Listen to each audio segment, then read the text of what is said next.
Anong nangyari sa ads ng It's Showtime? Bakit biglang bumaba? Yan ang pag-uusapan natin patungkol sa dalawang pananghaliang programa dito sa bansa. Ang It's Showtime and of course ang Eat Bulaga. Pero bago yan at bago natin umpisahan ang online viewership ng dalawang noontime shows, ay humihiling ako na pakisubscribe ang aking YouTube channel, pakiclick and pakilike na rin po para mas dumami pa po ang makapanood ng content natin. Maraming salamat po sa inyo mga kaparokya. So maulang araw po sa inyo mga kaparokya. Sana po nasa mabuti po kayong kalagayan habang pinapanood nyo po ang video ko na ito. So umpisahan po muna natin ang ating kwentuhan bago natin umpisahan ang online viewership sa opening number ng dalawang noontime show. So para po sa It's Showtime, ang nag-perform po sa kanila ay ang grupong GBYO. At sa Eat Bulaga naman po mga kaparokya ay ang legit Dabar Cats na si Karen Aistrup. So sobrang laki na po ng in-improve ni Karen Aistrup. Di lang po sa kanyang mga talent kundi pati na rin po sa hosting skill. For sure hindi lang po ako ang nakapansin yan mga kaparokya, even yung mga viewers po ng Eat Bulaga. Of course, pagdating naman po sa mga guest ay hindi naman po magpapaawat dyan ang It's Showtime. Talagang di po nawawalan ng guest ang nasabing noontime show ng ABS-CBN at ng GMA na It's Showtime. So mga parokya, kanina po ay wala po tayong na-save na highest viewership para po sa Eat Bulaga. Pero may na-save po tayo para po sa It's Showtime at ito nga po ay 104,000 viewers. So talagang improving na po talaga ngayon ang views ng It's Showtime. Maybe dahil po mga kaparokya sa bago nilang segment na Laro Pick. Bakit ko nasabi na improving mga kaparokya? Kasi even without Vice Ganda ay mataas po ang nakukuhang views nito. Anyways, pagdating naman po mga kaparokya sa pamamahagi ng papremyo, ang It's Showtime po ay may total prizes given na 85,000 pesos. Samantalang ang Eat Bulaga naman po ay 140,000 pesos. So sa 85,000 na ipinamahagi ng It's Showtime, 65,000 po dito ay sa Laro Pick at 20,000 naman po sa tawagan ng tanghalan. Samantalang sa 140,000 naman po ng Eat Bulaga, 70,000 dito ay sa Sugod Bahay, 40,000 sa Gimme 5 at 30,000 naman po sa Pera Fee. So huling segment po ng Eat Bulaga kanina ay Pera Fee. So again, ang It's Showtime ay may 85,000 na total prizes given at ang Eat Bulaga naman po ay 140,000 total prizes given. So yun nga po mga kaparokya, punta po tayo sa ating main topic.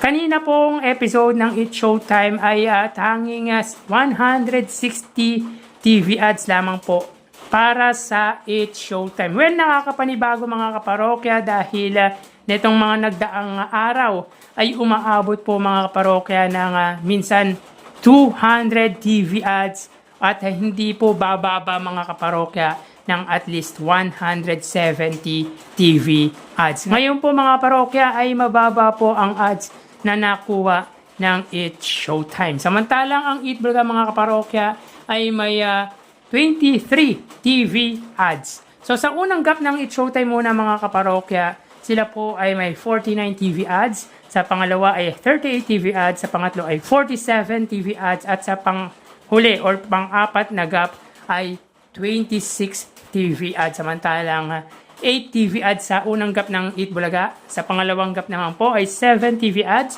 At sa pangatlong gap ay 8 TV ads with a total of 23 TV ads. So, bagaman bumaba mga kaparokya ang ads na lumabas sa It's Showtime ngayong araw po, ay masasabi pa rin po natin na madami ito. Samantalang sa Eat Bulaga naman po mga kaparokya ay consistent naman po ang TV ads na lumalabas sa kanila.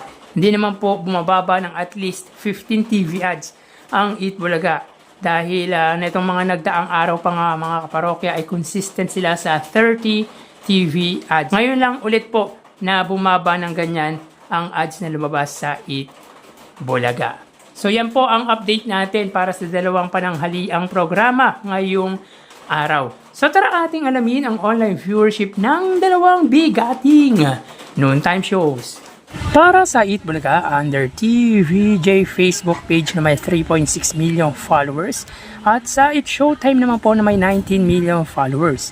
So sa oras na 1:35 PM, ang Eat Showtime po ay may kasalukuyang segment na Laro Pick at ang Eat Bulaga naman po ay Gimme 5. So dito mga kaparokya, ang Eat Showtime po ay may 4,500 viewers, samantalang ang Eat Bulaga ay may 3,900 live viewers. So again mga kaparokya, as of 1:35 PM, ang Eat Showtime po ay may 4,600 live viewers at ang Eat Bulaga naman po ay may 3,900 live viewers. So pagdating sa Facebook Live mga kaparokya ay angat po ng 700 viewers ang Eat Showtime. So mapunta naman po tayo sa TV Network YouTube channel ang dalawang noontime show. So para po sa Eat Showtime, under po yan sa GMA Network YouTube channel na may 39.9 million subscribers at para naman po sa Eat Bulaga under TV5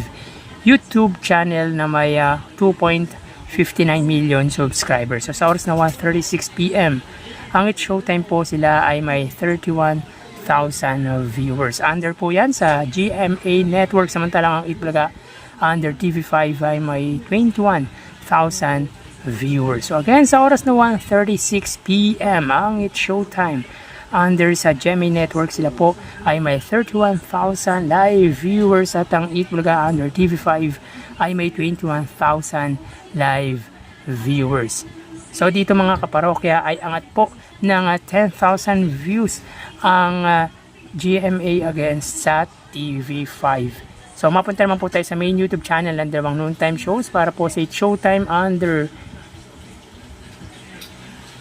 ABS7 Eat Showtime na may 2.69 million subscribers at sa Eat Bulaga naman po under Eat Bulaga TVJ YouTube channel na may 1.66 million subscribers. Sa oras na 1:37 PM, ang Eat Showtime ay may 95,000 viewers at ang Eat Bulaga naman po ay may 135,000 viewers. So again, sa oras na 1:37 PM, ang Eat Showtime sila po ay may 95,000 viewers at ang Eat Bulaga naman po ay may 135,000 live viewers. So bali, ang total na nakuha ng dalawang noontime shows ay para po sa Eat Showtime ay 130,000 at sa Eat Bulaga ay 160,000 viewers. So again, ang Eat Showtime ay may 130,000 viewers at Eat Bulaga naman po ay 160,000 viewers. So dito mga kaparokya ay angat po ng 30,000 views ang noontime show ng Legendary Trio against sa noontime show ni Vice Ganda. So yan po lumalabas sa kanilang online viewership as of 1:38 PM. So ulitin ko po mga kaparokya, para po sa Facebook Live, ang Eat Bulaga po ay may 4,000 dahil yung views po nila ay 3,900. I-convert po natin yan sa 4,000 at 4,000 din po sa Eat Showtime. Pagdating sa TV Network, 21,000 sa Eat Bulaga or sa TV5 at 31,000 naman po sa GMA Network at 135,000 naman po para sa main YouTube channel ng Eat Bulaga at 95,000 naman po sa main YouTube channel ng Eat Showtime. So yan po ang lumalabas sa kanilang online viewership as of 1:39 PM. So magpapaalam na po sa inyo mga parokya, magsingat po tayo palagi. Thank you and God bless.